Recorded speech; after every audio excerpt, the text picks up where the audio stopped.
여러분 안녕하세요. 블랙입니다. 오늘은 옐런 재무장관의 이야기를 해보겠습니다.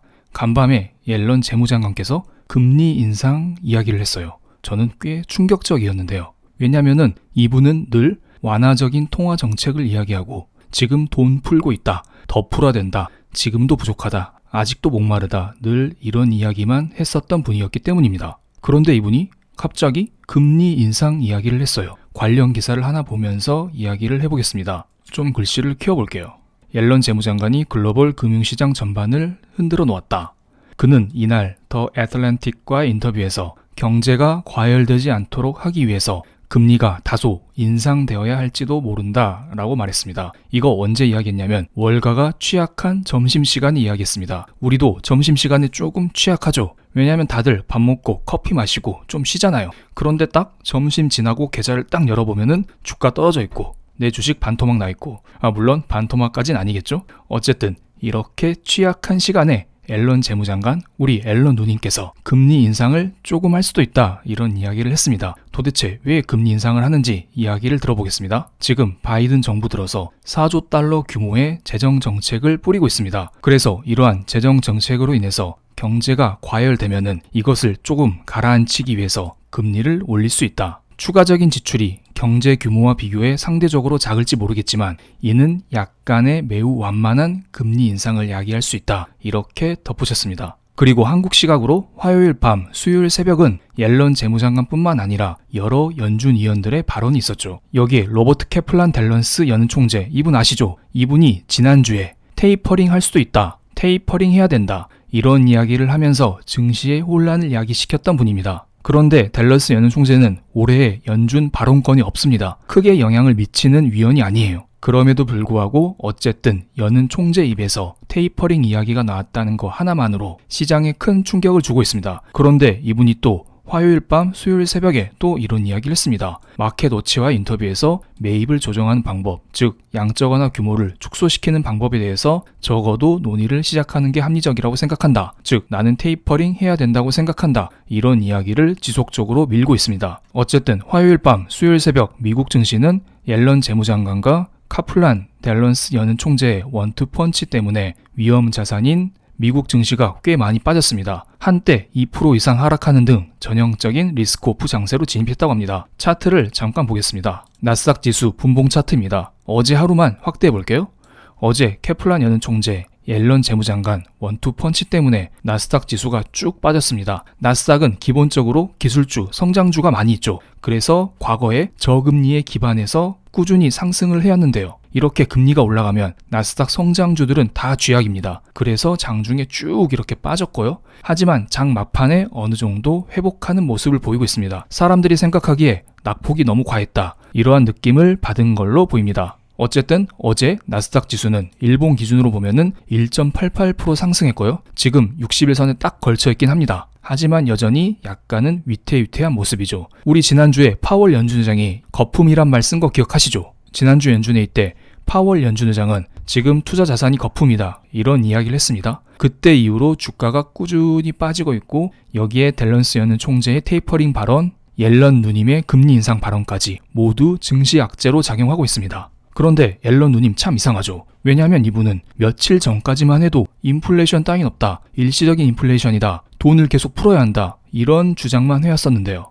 기사 하나 보겠습니다. 5월 3일 새벽 기사입니다. 옐런, 바이든 4천조 원 지출안에 역사적 투자, 인플레 우려 없어. 조금만 기사를 읽어보겠습니다. 옐런 장관은 2일 MBC 방송에 출연해서 바이든 대통령의 인프라 부양책이 8년에서 10년 동안 골고루 분포되어 있기 때문에, 즉 4조 달러를 한 방에 쏘는 게 아니라 10년 동안 조금씩 뿌리기 때문에 인플레이션에 대한 우려는 없다고 밝혔다고 로이터 통신이 보도했습니다. 옐런은 연준이 인플레이션을 주시할 것이라며 인플레이션이 문제가 될 것으로 생각하지 않지만 혹시나 문제가 된다면 우리는 해결 수단을 갖고 있다고 말했습니다. 어쨌든 이분은 인플레이션 따윈 없다, 우리는 돈을 풀 것이다, 이런 이야기를 며칠 전까지만 했습니다. 하지만 사람 일은 모르기 때문에 혹시나 인플레이션이 오면은 우리는 해결 수단을 가지고 있다. 그런데 여기에서 잠깐 보면은 해결 수단이 혹시 금리 인상이 아닐까요? 왜냐하면 파월 연준 의장도 지금 계속해서 인플레이션 따윈 없지만 혹시나 인플레이션이 오면은 우리는 해결 수단을 가지고 있다, 이 말을 계속하고 있기 때문입니다. 당시 4월 연준회의 때 파월 연준 의장은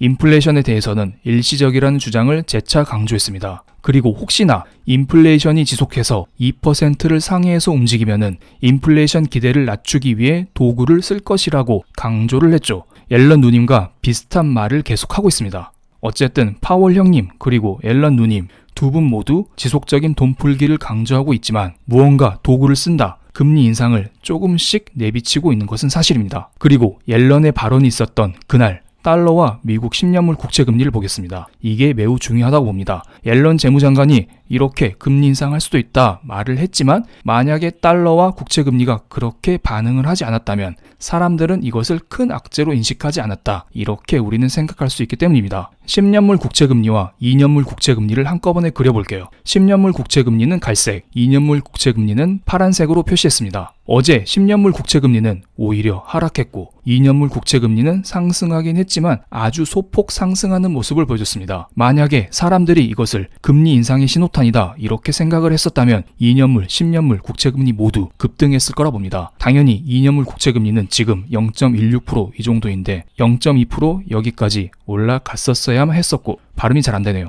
올라갔어야만 했었고 10년물 국채금리는 지금 1.59% 정도인데 2%는 당연히 찍었어야겠죠. 하지만 사람들은 이렇게 반응하지 않았습니다. 어제 나스닥 지수가 1.88% 하락했잖아요. 즉 위험자산이 하락했기 때문에 사람들은 이렇게 위험자산을 팔아서 안전자산인 국채를 매입했다. 10년물 국채금리가 떨어졌다. 10년물 국채 가격이 올라갔다. 이렇게 보실 수가 있습니다. 즉 지금은 금리 인상에 대한 우려감보다는 그냥 시장에서 이러한 한마디에 흔들리면서 위험자산에서 안전자산으로 돈이 조금 쏠렸다. 이렇게 보시면 될 것 같습니다. 그리고 달러 인덱스 역시 91.2까지 쑥 올라갔는데요. 이것은 국채금리와 조합해보면은 안전자산인 국채 가격이 상승했기 때문에 또 다른 안전자산인 달러가 올라갔다. 이렇게 보시면 될 것 같습니다. 그래도 어쨌든 안전자산인 달러가 올라갔기 때문에 한국 증시 입장에서는 그렇게 좋지만은 않을 것으로 보입니다. 어쨌든 어제는 옐런 재무장관의 금리 인상 발언으로 시장이 꽤 흔들렸습니다. 그래서 이것을 의식했는지 옐런 재무장관은 오후 4시쯤에 상반되는 발언을 또 했습니다. 기사를 하나 더 보겠습니다. 오후 4시 대담에서는 톤이 달라졌습니다. 금리 인상에 대한 질문에 대해서 이렇게 대답했습니다. 옐런 장관은 확실히 해두자. 그 말은 예측이나 권고가 아니라며 연준의 독립성을 중요하게 생각하는 사람이 있다면 그것은 바로 나라고 했습니다. 즉 금리 인상, 금리 인하를 결정하는 것은 파월 연준 의장이지 내가 아니다. 나는 그럴 권리가 없다. 그래서 나는 예측도 할 수 없고 권고도 할 수 없다. 이렇게 대답을 한 것입니다. 그리고 여전히 경제가 어렵다. 다시 이런 말을 하고 있습니다. 인플레이션은 여전히 일시적이다. 풀타임 일자리로 다들 돌아오지 못하고 있고 물가 압력이 한동안 있을 수 있다. 기저효과도 있고 병목 현상도 있다. 파월 연준 의장이 늘 하는 그러한 이야기를 또 하고 있습니다. 하지만 나는 이 모든 것들이 일시적이라고 믿는다. 나는 인플레이션이 문제가 될 것이라고 생각하지 않는다. 이것을 재차 강조했고요. 물가 상승은 앞으로 6개월 정도 지속될 것이라고 했습니다. 불과 3시간, 4시간 전에 이야기했던 것과 반대로 이야기를 하고 있습니다. 이를 두고 블룸버그 통신은 옐런 장관이 인플레가 일시적이라는 점을 언급하면서 연준이 금리를 올릴 필요가 없다는 점을 명확히 했다라고 해석했습니다.